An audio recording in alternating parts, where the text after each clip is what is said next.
सही निर्णय नहीं ले पाते। जीवन में धर्म अधर्म सही गलत का विवेक कैसे लाएं? सत्संग सुनना पड़ेगा। 20 मिनट 30 मिनट रोज दवा की तरह सत्संग सुनो और नाम जप का नियम लो कि मैं 50,000 नाम जप, 10,000 नाम, 20,000 नाम काउंटर रखो, उससे नाम जप करो, नियम लो। तो जब बुद्धि पवित्र होगी तो किसी से पूछना नहीं पड़ेगा कि आप धर्म कर रहे हो कि अधर्म कर रहे हो। वो तुरंत आपकी बुद्धि बता देगी कि आप धर्म कर रहे हो कि अधर्म कर रहे हो। पवित्र बुद्धि। अपवित्र बुद्धि तो अधर्म को भी धर्म बनाने की चेष्टा करती है। अपवित्र बुद्धि तो एक धर्म का मतलब यही चलेगा, ऐसा भी चलेगा। लेकिन जब पवित्र बुद्धि होती तो ठीक निर्णय करती, गलत है नहीं करना, सही है उत्साह आ जाएगा करो ऐसा।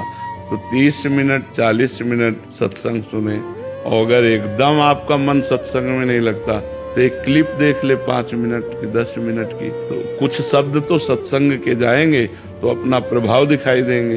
तो सत्संग और नाम जप, भगवान नाम जप, इससे मंगल हो जाएगा, बुद्धि पवित्र रहेगी।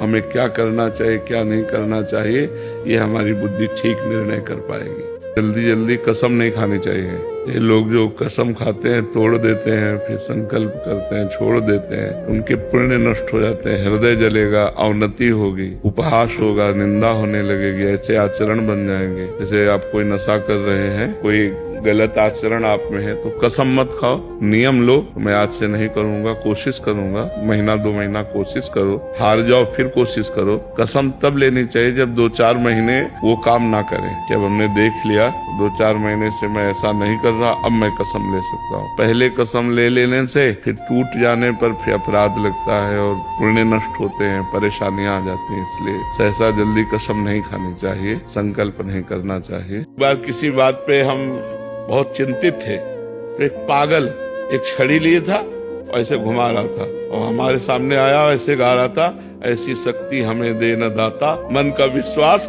कमजोर होना। हमारी तरफ देखा, मुस्कुराया, चल दिया। हम उसको पंचांग प्रणाम किए थे कि प्रभु इस रूप में आकर के हमको उपदेश दे रहे, ऐसी शक्ति हमें दे न दाता, मन का विश्वास कमजोर होना, कि संशय मत करो, मेरे पर विश्वास करो। तो भगवान से प्रार्थना करनी चाहिए कि आप ऐसी कोई लीला मत कर देना महाराज जिससे हमारे विश्वास में कमी हो जाए। ऐसे जीवन में कितने अनुभव हुए जिनमें हमको केवल भगवान ने बचाया। जैसे ऐसे गंगा किनारे जा रहे थे, ऊपर पपड़ी थी और नीचे भारी दलदल, अब हम अपनी मस्ती में जा रहे थे भगवत चिंतन करते हुए, पीछे से आए बाबा आगे मत जाना दलदल है।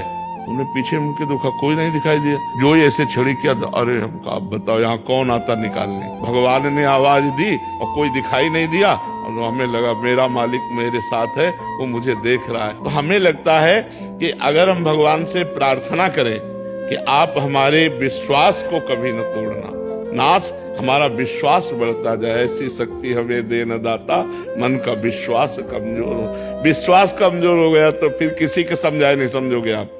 किसी जीव की सेवा भाव से मदद करती हूँ परंतु वो मर जाता है, महाराज जी क्या मैं मनहूस हूँ? नहीं, उसकी आयु समाप्त होती तभी वो मरता है, किसी की सेवा करने से कोई नहीं मरता है। और जिसको पता चलता ना वो कहते हम आपके घर भी नहीं आएंगे, टच कर दोगे तो मर जाएंगे। राधा राधा, अरे ऐसा कुछ नहीं होता, ऐसा कुछ नहीं होता है। संसार के अलग सूत्र है। गुरुजी हर बार यही होता है मेरे साथ। तो हो सकता है हर बार संयोग ऐसा ही बनता हो कि वही मिलते हो जिनको ढनंगना है। भाई संयोग भी तो है कि वही पशु पक्षी मिलते हैं जिनको जान पधारना है, तो 10-5 बार ऐसा हो गया तुम्हें लगा मनहूस है। ऐसा नहीं है, ऐसी सब बातें नहीं माननी चाहिए।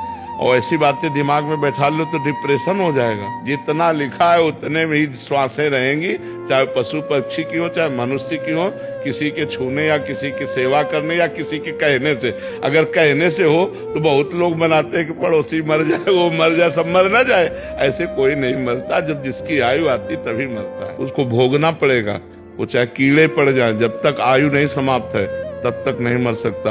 और आयु समाप्त चाहे अमृत पिला दो फिर भी मर जाएगा। उसमें अपना कोई भाग्य नहीं लगता कि हम सेवा की, वो बच नहीं पाया तो हम मनहूस है। जिस व्यक्ति वस्तु स्थान से प्रेम करते हैं वहां से वो हट जाता है, नहीं हट जाता। थोड़े दिन तो लगेगा, थोड़े दिन जैसे नया नया कोई भी पुरुष स्त्री मिले, समाज मिले, पद मिले, पैसा, तो एक थोड़े दिन तो लगेगा, फिर इसके बाद वो वहां से अनमना हो जाएगा, फिर वो दूसरा चाहेगा, क्योंकि उसको जो चाहिए वो मिल ही नहीं रहा। उसको चाहिए अखंड आनंद, उसको चाहिए प्रेम, उसको चाहिए शांति, एकदम आनंद, और ये केवल भगवान में मिलता। हर सुख का अंत है कि नहीं इसमें? भाई बहुत भूख लगी तो भोजन बढ़िया लगा, लेकिन पाते पाते अंत होगा ना भोजन का, पाते ही थोड़ी रहोगे। थोड़ी देर के बाद फिर वही पदार्थ आपको दिया जाए जो बहुत बढ़िया है, आप कहोगे बस यार। अगर थोड़ी जगह है तो थोड़ा ले लिया, और फिर इसके बाद कहोगे बस, गुस्सा आ जाएगी। अगर फिर डाल दे तो वो उठ के चल देगा, मतलब इतनी अरुचि हो जाएगी। हर भोग का अंत है, तो अंत वाले भोगों में जो सुख है वो अंत वाला है, और हमारा मन भगवान का अंश है, ये अनंत सुख चाहता है, असीम सुख चाहता है।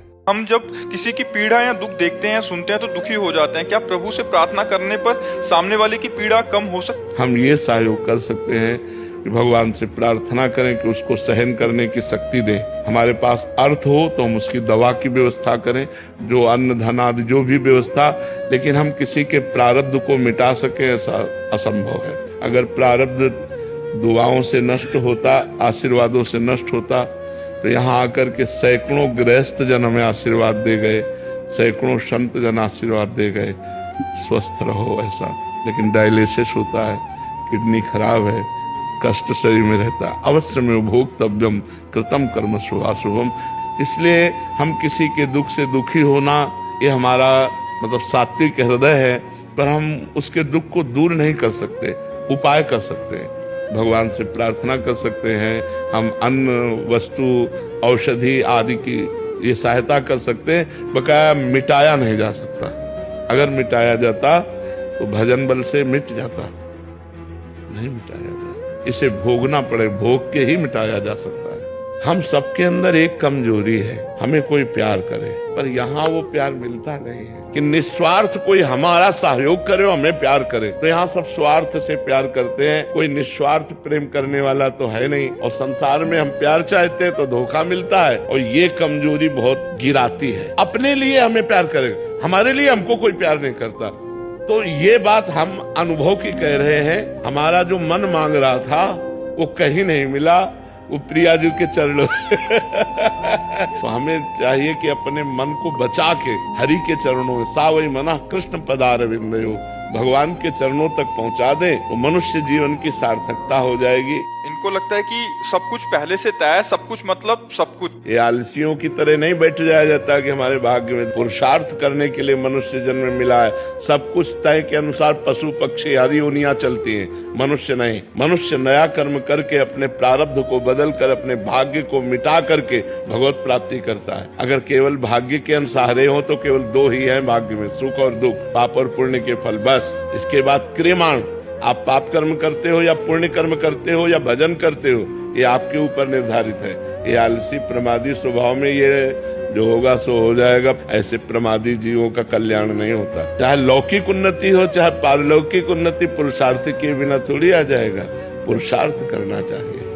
आलस्य के वक्त मतलब बुद्धि ऐसी कोई ज्ञान की बात ढूंढती है जिससे शरीर का राग थोड़ा कम हो जाए। नाम जप करो, कुछ ढूंढने की जरूरत नहीं, सब उत्पन्न हो जाएंगे। हम कह रहे कुछ मत करो, शरीर से जो चेष्टाएं, घर परिवार की, व्यापार नौकरी किसानी वो करो, और राधा राधा जपो, देखो सब ठीक हो जाता है कि नहीं हो जाता। कृष्ण कृष्ण जपो, राम राम जप करो, देखो अभी आनंद आ जाएगा। बिना भगवान का नाम जप किए प्रमादी स्थिति में पड़े रहने से थोड़ी होता है। नाम जप करना पड़ता है, उसमें डटना पड़ता है। बहुत ऊंची वस्तु है प्यार। प्यार का मतलब आप जिससे प्यार करते हो उसको सुख देना, वो सुखी है। अगर वो तीसरे से प्यार करके सुखी है तो आशीर्वाद देगा वो अंदर से, भगवान तुम्हें सुखी रखे, तुम सदैव सुख में रहो। हम इसी बात से देखकर सुखी रहेंगे कि आप सुखी हो। कहाँ है ऐसा प्यार? तो प्यार तो बच्चा यहाँ मिलना असंभव है। सबको पूरा जीवन हो जाता है, एक खालीपन बना रहता है कि हमें कहीं प्यार नहीं मिला। तो सच्चा प्यार कहाँ मिलेगा? भगवान के चरणों में, सिर्फ भगवान के चरणों में। जो भगवान से प्यार किए वही तृप्त हो गए। देखो भगवान ऐसे हैं कि बहुत बड़ी गलती हो जाए तो भी भगवान आपका साथ देंगे, वो आपको छोड़ेंगे नहीं। यहाँ संसार में गुणवानों से प्यार होता है, दोष वालों को प्यार कौन करता है? जब आप शयन करते हैं तो क्या आपको भी स्वप्न आते हैं?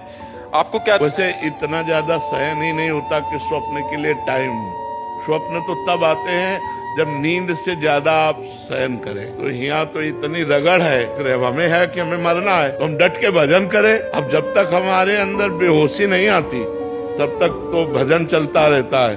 और जहाँ बेहोशी आयो, जहाँ नींद खुली, तो चाहे 1 बजे हो चाहे 2 बजे हो, उठ के बैठ गए। अगर स्वप्न कभी कोई आए भी तो संतों के स्वप्न देखते हैं, अपने को वैरागी रूप में देख करके, कहीं संतों के बीच में बैठे, कहीं कथा भागवत हो रही और कहीं प्रभु की कुछ मंदिर है, कुछ लीला है, कुछ तीर्थ स्थान है। अब ऐसा तो नहीं आता कि मैं बुआ का स्वप्न आया कि मैं हाई लाई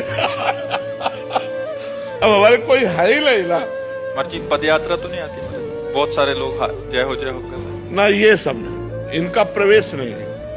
हम जैसे ऐसे चलते हैं ना तो हम देखते हुए भी नहीं देखते। हम ऐसे चलते सबसे देखते हैं लेकिन किसी को नहीं देखते। हम नेत्र, हमारे नेत्र रूपी कैमरे में बिल्कुल एक भी फोटो नहीं हो। महाराज जी कोई रो रहा है, कोई मतलब ऐसे भाव दिखा रहा है तो आपको कोई हम भी तो भाव दिखाते हैं। महाराज जी आप तो पूरे ऐसे ऐसे हो जाते। हाँ, सबको भगवान का स्वरूप मानकर, सब मेरे भगवान आए हैं, अन्य रूपों में नहीं। ये सब मेरे भगवान बैठे हैं, तो इसीलिए वही आएंगे।